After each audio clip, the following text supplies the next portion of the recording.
my lab, I kind of like messed up and used the wrong procedure. Several weeks or 2 months of not being at full strength in class sounds pretty serious for succeeding at grad school. That sounds like a pretty serious blow. Well, I passed all my courses and everything. We come back to keeping it together, keeping your mind from falling apart, if I'm remembering the words right. What else about that?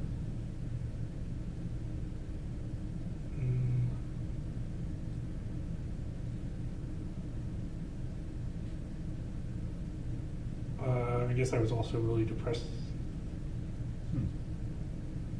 Tell me about the depressed.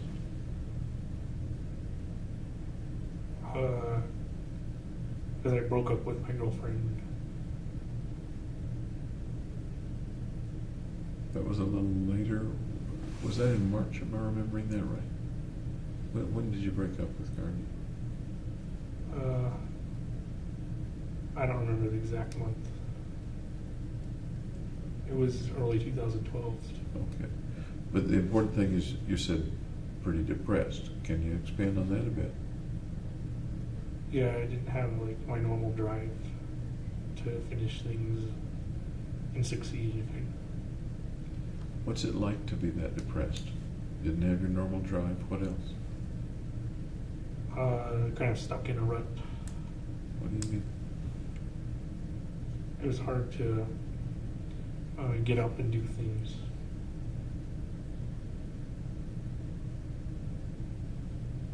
Anything else? Nope. Think it was more mono or more depression or both? Neither? I think the depression was separate from the mono. Okay.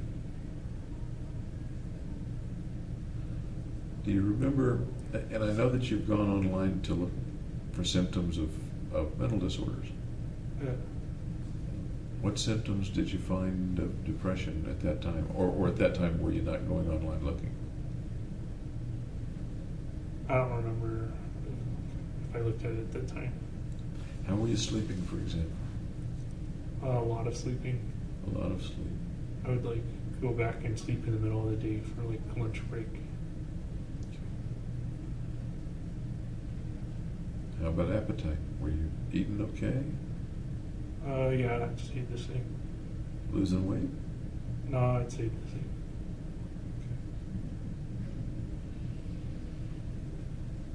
Did you feel like things were pessimistic or hopeless or not?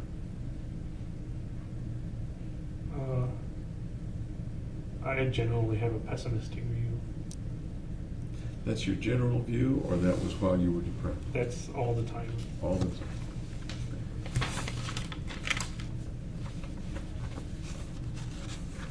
This particular time after you came back from Christmas, is that the most depressed you've ever been in your life?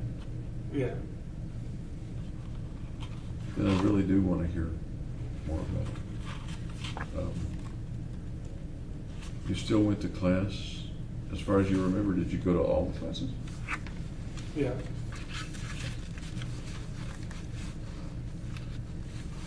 When you weren't in class, and you mentioned you slept a lot, at that time were you still seeing Gargi, or do you think you'd broken up by that time? The depression was after, I think. Okay.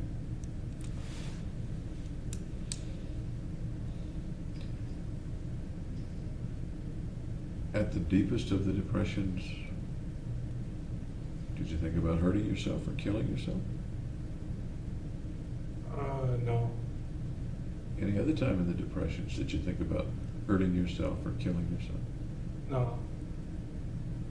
How about hurting or killing other people? Yeah, I'd kind of transferred it into kind of homicidal thoughts. Why do you say transfer? Because like depression is normally suicidal.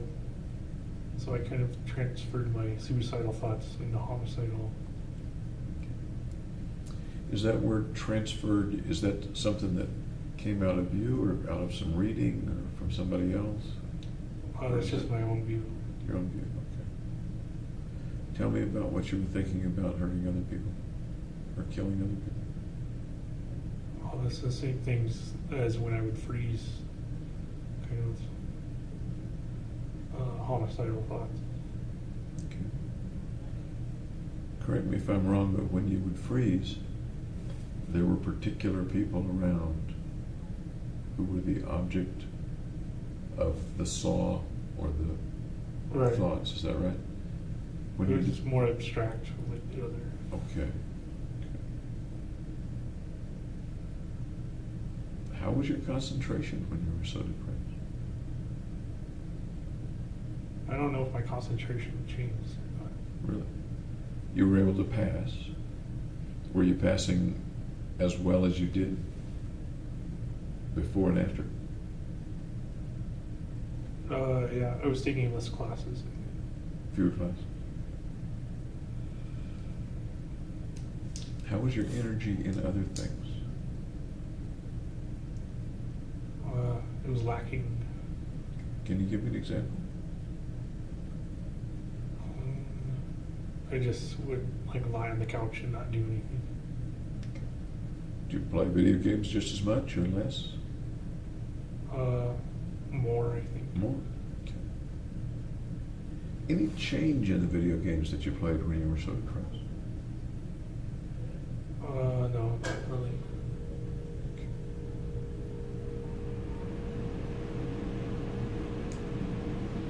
You mentioned that you didn't have thoughts of suicide. Did you have thoughts of dying or thoughts that you might die? Not me, someone else.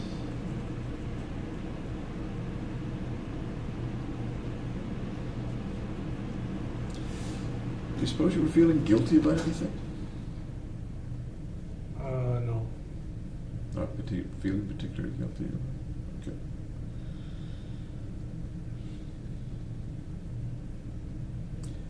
Within the depression, as far as you can remember, do you think you stayed in contact with reality pretty well, or do you think that there were times when you weren't in contact with reality? Well, I think of the nuclear winter, and that wasn't realistic. That was part of the freezing part. Was that also part of the depression part? Yeah. Okay. And the nuclear winter, I guess I can think of lots of ways that that might come to someone's mind. As a thought, as a very, very frequent and intrusive thought, and maybe in other ways all the way up to truly believing we are currently in a nuclear winter. I didn't believe we were in it. It was just an intrusive thought. An intrusive that thought. kept coming. Say that again? That would kept coming. Okay, a thought that kept kind of intruding about. And what was the picture or the thought of nuclear winter? Can you paint that picture for me? Just a big atomic bomb cloud.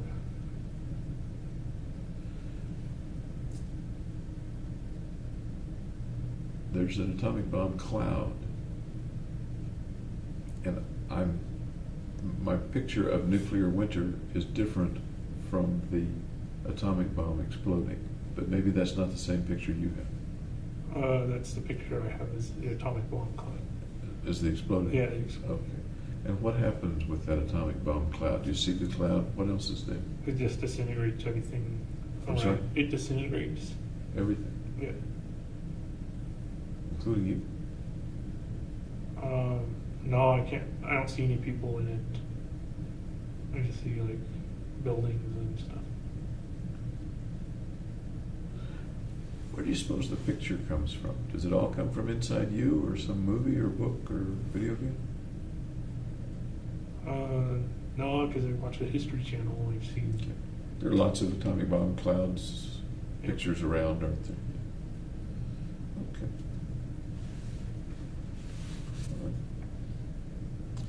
So, that was one of the Uh, characteristics. 14 of more you. to go. Another one that was that you're a very interesting person. I don't know about that one. Sounds like flattery. You find that flattering? Yeah. Okay. How might you be an interesting person?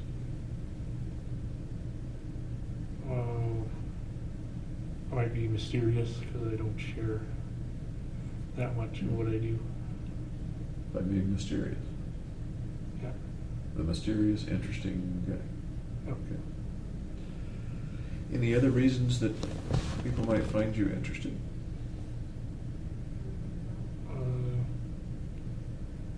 I can't think of one. Okay. Another phrase is extremely bright. Okay. I don't know if I would say extremely, but Somebody did. Somewhat bright at least. Somebody said extremely, and maybe more than one person. I don't have the number of people here. But, Okay. being honest, that's pretty accurate. Again, not maybe extremely, but I'd say the bright part was at least. Why would someone describe you then as extremely bright? Because I work hard and study and do that. Would they be mistaken? Nope. Would you have fooled them into thinking you were extremely bright? No, I try and be more modest than that. Would you say that a person with a 4.0 average in high school and even better a 3.9, whatever you said to the third decimal, Okay. in college, in a pretty tough college course, would you say that takes an extremely bright person? Just 1 second. I'm going to ask these people to keep quiet. Okay? Will y'all keep it down?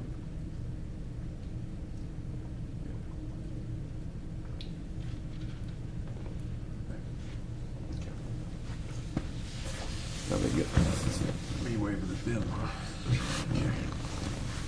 I'm confident they can't hear our conversation, but they're cackling. It's something else. Another phrase that we've covered a little bit, I guess. Awkward around other people, having difficulty in social situations. Yeah, I'd say that's accurate. Okay, we've talked about that a bit so far. And I remember this one. More than one person said, pretty much similar to other research grad students. Nope. Big part? I didn't stand out. Like, Okay. I was pretty much going with the flow. In what ways do you think someone, for example, someone at the grad school might say, yeah? And what I'm talking about is detectives who would go and interview your professors and colleagues and stuff. And they would say, in general, he was pretty much similar to other research grad students. In what way, what does that mean to you? Because I've never been a research grad student before. That I was studious and hardworking. Okay.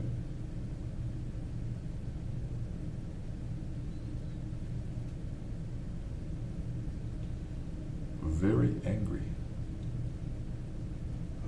No, I'd say that's inaccurate. You'd say that's inaccurate. Yeah.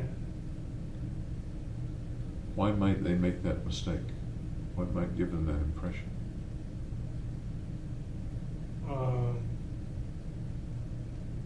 If they interpreted my awkwardness to anger, I guess would be one way. That seems a little odd to me. How would they interpret awkwardness as anger? What would lead to that?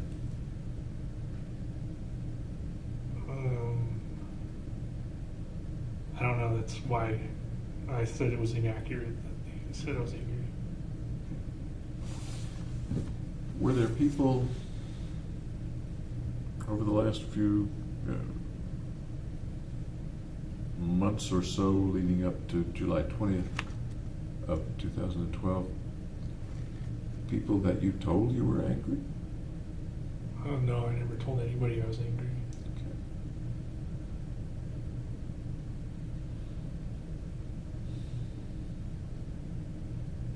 I'm thinking of folks that you told, or who at least got the impression that in some ways you had a hatred of mankind, or were angry at mankind.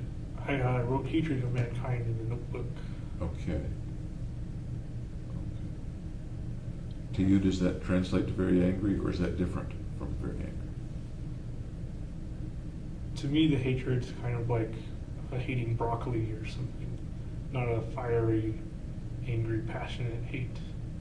Okay. It's kind of an aversive hate. Okay. Like hating broccoli versus a fiery, passionate hate. Tell me about the hating broccoli kind of hate of mankind. Well, I just don't want to eat broccoli, so I kind of avoid it, be averse to it, instead of being like angry at broccoli and like chopping it up or something. Reminds me of the Saturday Night Live skit about chopping broccoli, but you never. Oh, I never thought. Do you remember that? Okay. No. But how does that translate to a feeling about mankind? The hatred? Mm-hmm. I think it's just because I'm different. I felt hatred towards mankind. I'm not quite following you.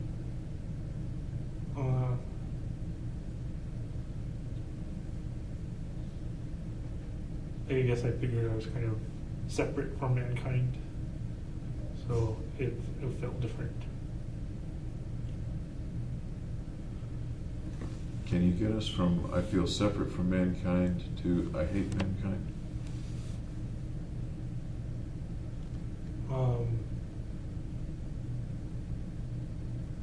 Well, again, it's more of being adverse to mankind, kind of wanting to be alone, solitary. I'm thinking, and again, just my thought, I hate being with mankind. I hate being around them. Is that close, or is that not close to what you're That's pretty close, yeah. Because they make me feel uncomfortable. You know?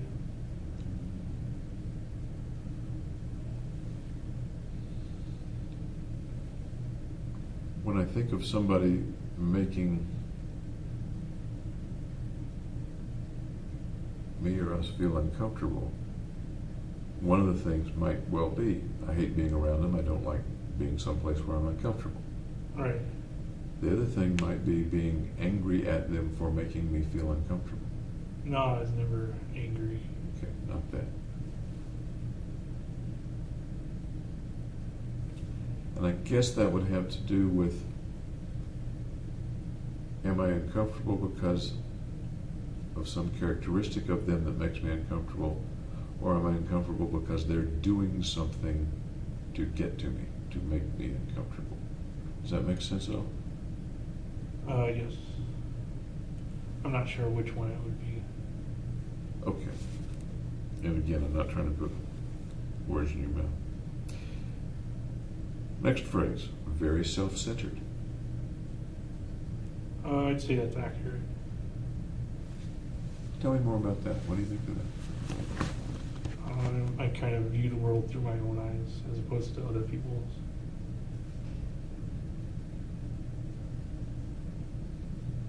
Tell me more about how James Holmes was very self-centered.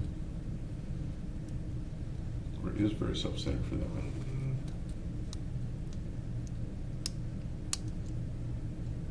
Well, all that work I put into studying and learning, that was all self-centered. In what way? Tell me more. Why is it self-centered to put work into studying? Because you're kind of gaining knowledge for yourself, improving yourself. Okay. What did you plan to do with the knowledge? Get a good paying job. Was there any other purpose in the knowledge? Why else did you want that knowledge? I wanted to see why I was different. You wanted to see why you were different. Yep. Talk more about that, would you?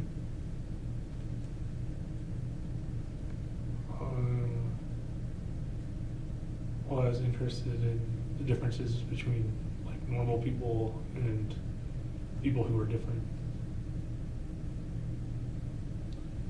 You had a little pause before you said people are different. Wanted to see differences between normal people and people who are Outside the norm, I guess. Can you be more specific as you apply it to yourself in college, high school?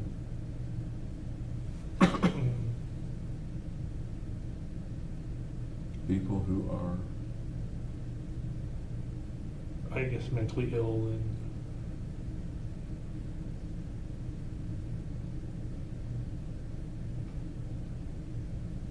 did you view yourself as mentally ill or think you might be mentally ill? Sometimes. In what way? In the social awkwardness, in the intrusive thoughts.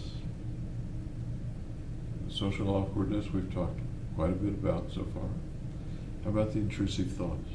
Which intrusive thoughts? The violent ones. Okay. Any intrusive thoughts that you haven't mentioned? Or the saw, the nuclear winter?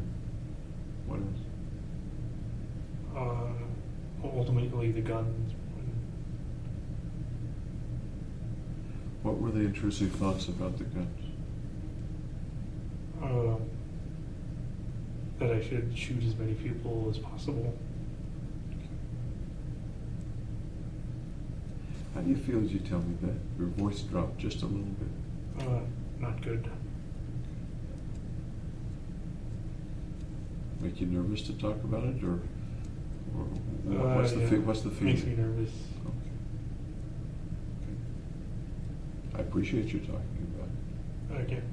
And I know it's inside. I know the thoughts have been there. So they're not a secret between you and I, but I'd like very much to understand them more. And you're the key to helping understand them more. Okay. Appreciate that.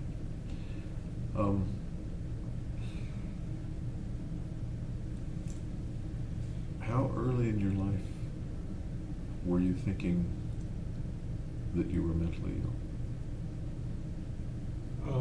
Late middle school.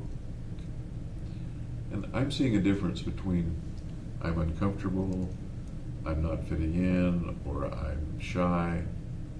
I'm seeing a difference between a kid thinking those things and a kid thinking I'm mentally ill. Is it still I there? kind of wanted to find the reasons why those things were happening. And the phrase mentally ill came up late middle school, is it? No, I thought the phrase that I would use was like broken brain. Broken brain, okay. Where'd that phrase come from?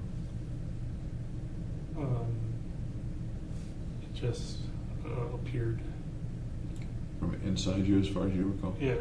Wasn't something you heard on the radio, heard on TV or something No. like that? Okay. Because it's not an uncommon phrase. It's got alliteration in it and everything. It does. It has alliteration, and it's not an uncommon phrase in conversations about mental illness, certain kinds of mental illness. Okay. Late middle school. What's it like for a kid, 14 years old, to wonder if his brain is broken, or to think that his brain might be broken? Well, I want to know as much as possible, so I do a bunch of searches on on the brain and how the brain works. At the time, if you remember, were you pretty sure it could be fixed or couldn't be fixed, or you didn't know? I didn't know if it could be fixed or not. And what did broken brain mean? What's the picture in that 14-year-old's mind of broken brain? That normal people's brains work their way and my brain works my way. Do you remember any actual picture in your mind of a brain that was broken or something like that? No, there wasn't like a image of it or anything. So what did you do back when you were that young? What did you do about that? I like sought career options which would kind of be related to that. So that's like one of the reasons I went into neuroscience. One of the reasons. Yeah. What were some of the other reasons? Well, there's nothing more important than the brain in like daily life, I guess. Okay.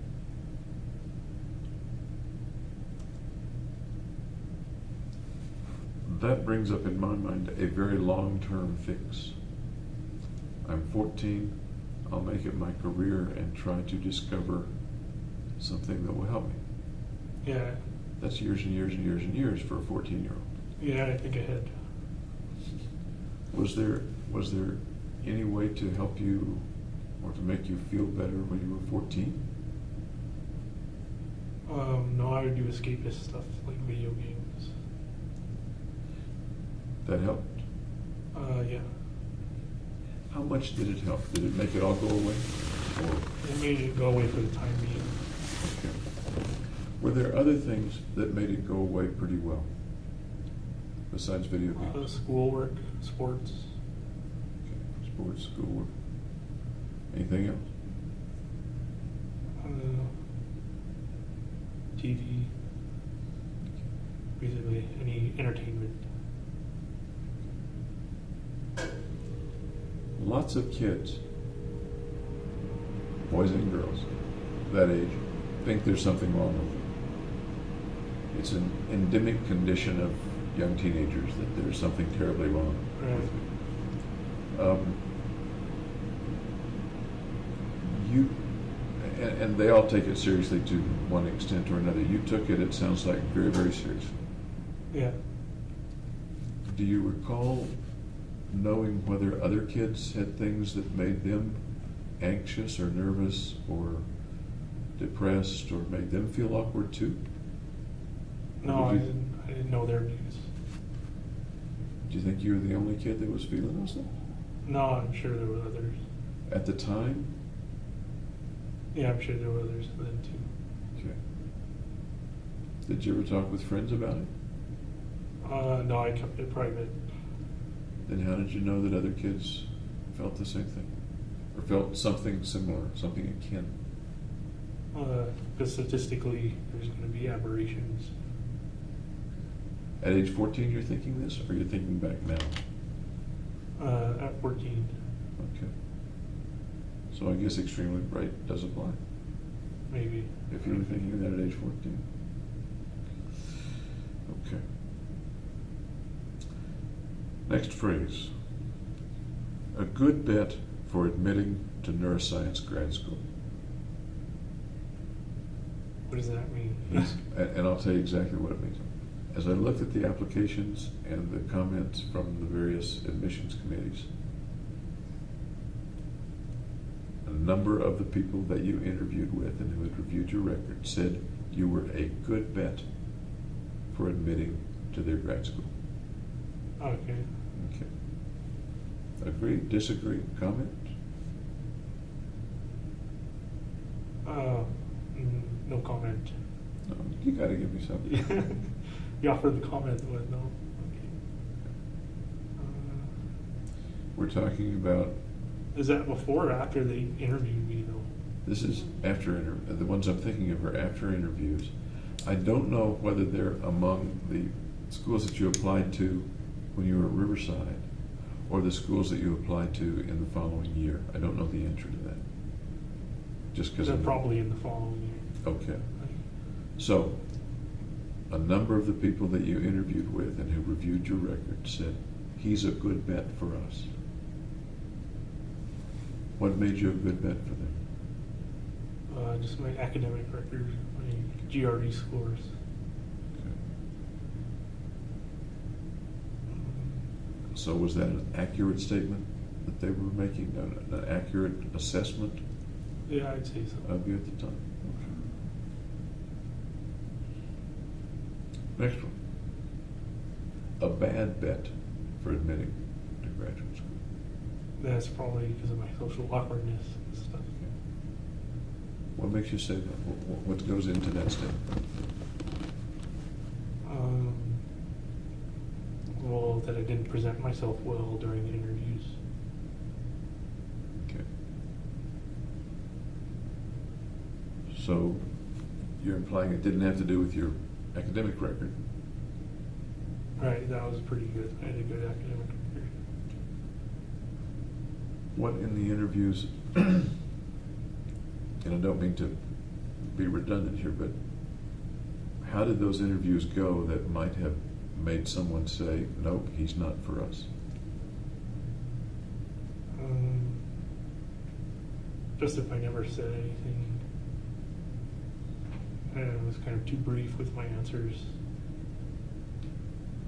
Do you remember freezing in those situations? Do you think you froze? Yeah, I think so. Any particular kind of person or topic or question that might have been more likely to make you freeze than others? Just when it was open-ended, when it wasn't a specific topic. Okay. To choose from. And I just kind of like didn't know what to say. Okay. Next one.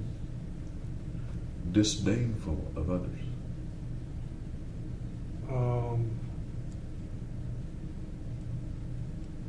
I would say like in my mind, but not outwardly. Okay. So in your mind, tell me about disdain for others. Well, that kind of goes back to the hatred of mankind. Okay. A little more, please.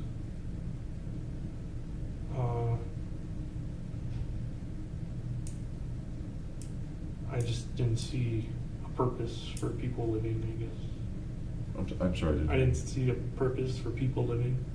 Okay. Can you expand on that a bit? Not really, you How about for you living?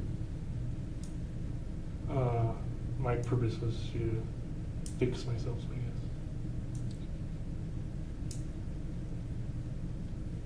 Didn't see a purpose for people living.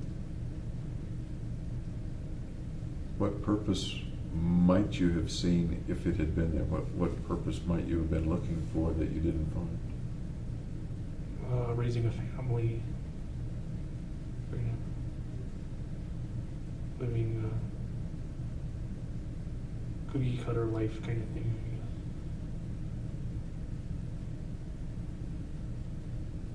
And those were things of disdain or not things of disdain? Those were purposes of other people's lives. That would make them worth living or not worth living? I'm not sure what That you're would saying. make them have a worth of living. Okay. Having a family, raising a family. Okay.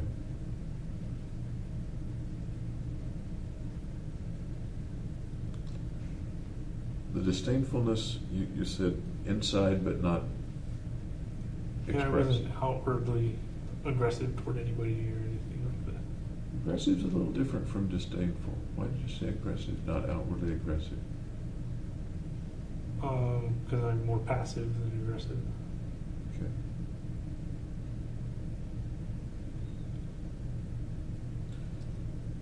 A few folks describe you as flat or without affect. Yeah, I can see that too.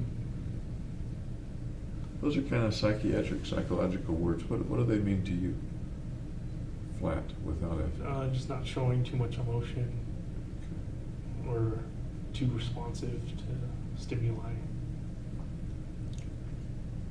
As you and I are talking together, I see you smile from time to time.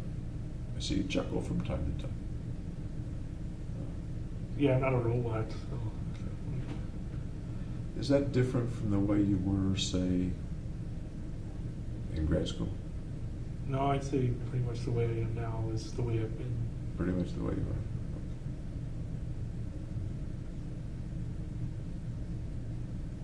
are. Avoiding tough personal questions or personal answers.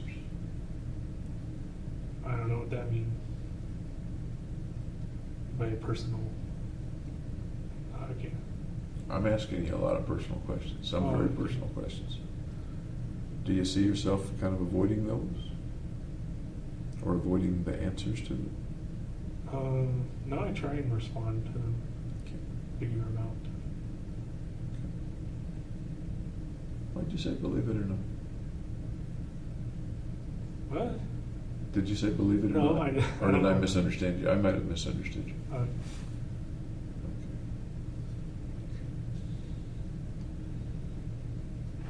You do often answer with pretty short answers. Yeah, very concise.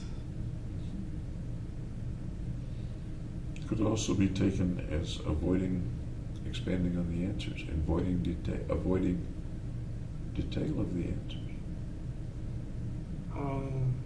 Which, by the way, is the way I take it a lot of the time. I don't know if that's just a speech pattern thing or if I like start freezing up. I get the impression there's stuff going on in there, and sometimes it's hard for you to bring it out. Your phrase freezing, that's a pretty illustrative phrase. That seems a pretty descriptive phrase. Is there more going on in there than is able to come out sometimes? Sometimes, yeah. As you and I are talking, does that get in the way a lot? I would say so. That's why I'm brief. Okay. Maybe we can make that better as we get to know each other a little better over the next few days. Okay. Last one. Paranoid.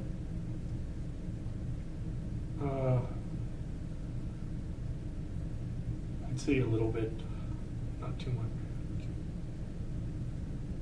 What's a little bit paranoid?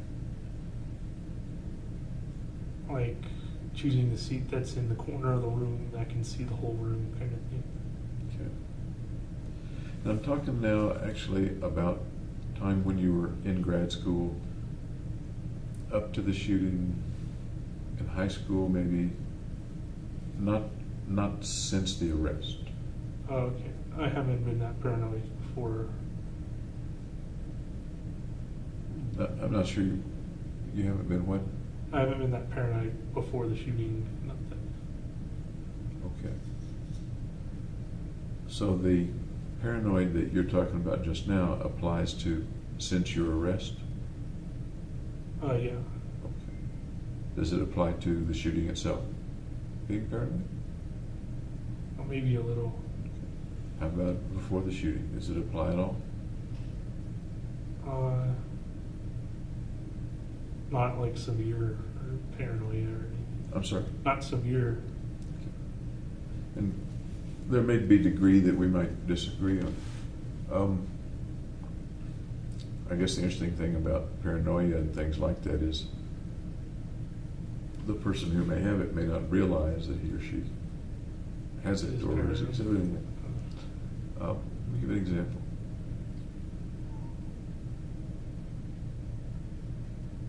At the shooting range in Byers Canyon, Yeah. I believe you mentioned that you thought that there was an FBI car there.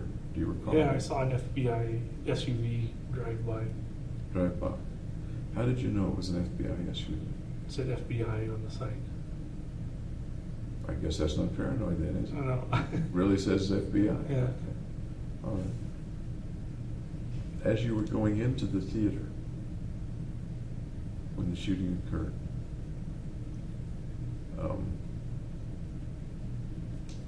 I believe you said at some point that you thought the FBI was watching you and might stop you. Do you recall that? Oh, I said on the drive over, I thought the FBI would stop so I wouldn't have to do it. Stop me. Okay. Did you think they had you under surveillance? Yeah. Okay. What led you to think that? Just that I was going to commit a crime. Okay. Do you think maybe you hoped they had you under surveillance?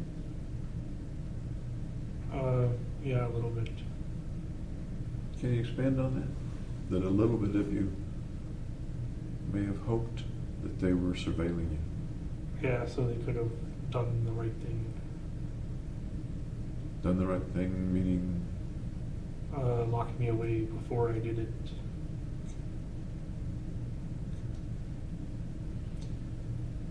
And we will get into this in a little more detail tomorrow or the next day, but when you were visiting with Dr. Fenton, I remember her note and comment that you were concerned about the door being locked and a package. Do you recall that? Yeah, she locked me out of her little reception area, and she's carrying a bag. What did you make of, at the time, not necessarily looking back, but at the time, if you recall, what did you make of the door being locked? She was afraid. Afraid of? I'd sent an emoticon that showed like one figure punching the eye of another figure, and it was supposed to be me though who was the one getting punched because she'd forgotten my last name.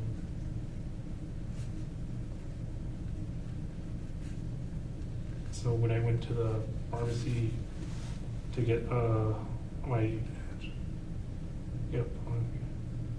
That's when she wrote the wrong name on the prescription. yeah.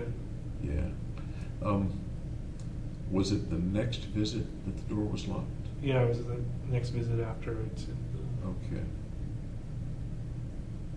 And had you sent her the emoticon? When did you send her the emoticon in that context, if you remember? It was in the title.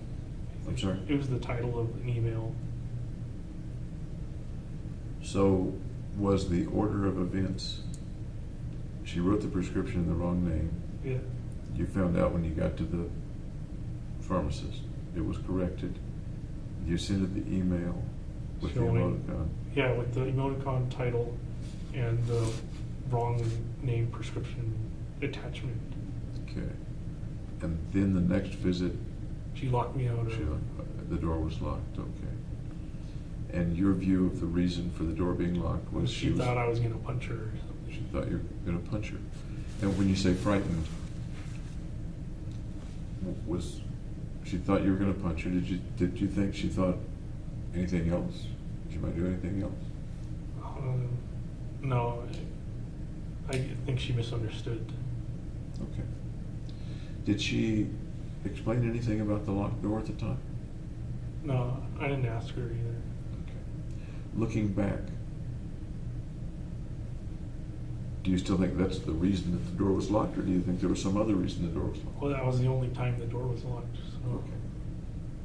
What about the bag, or the package, or whatever it was? I wasn't there, I didn't see it. That was the only time she carried a bag and put it behind her seat. So I thought it might be like a taser or something.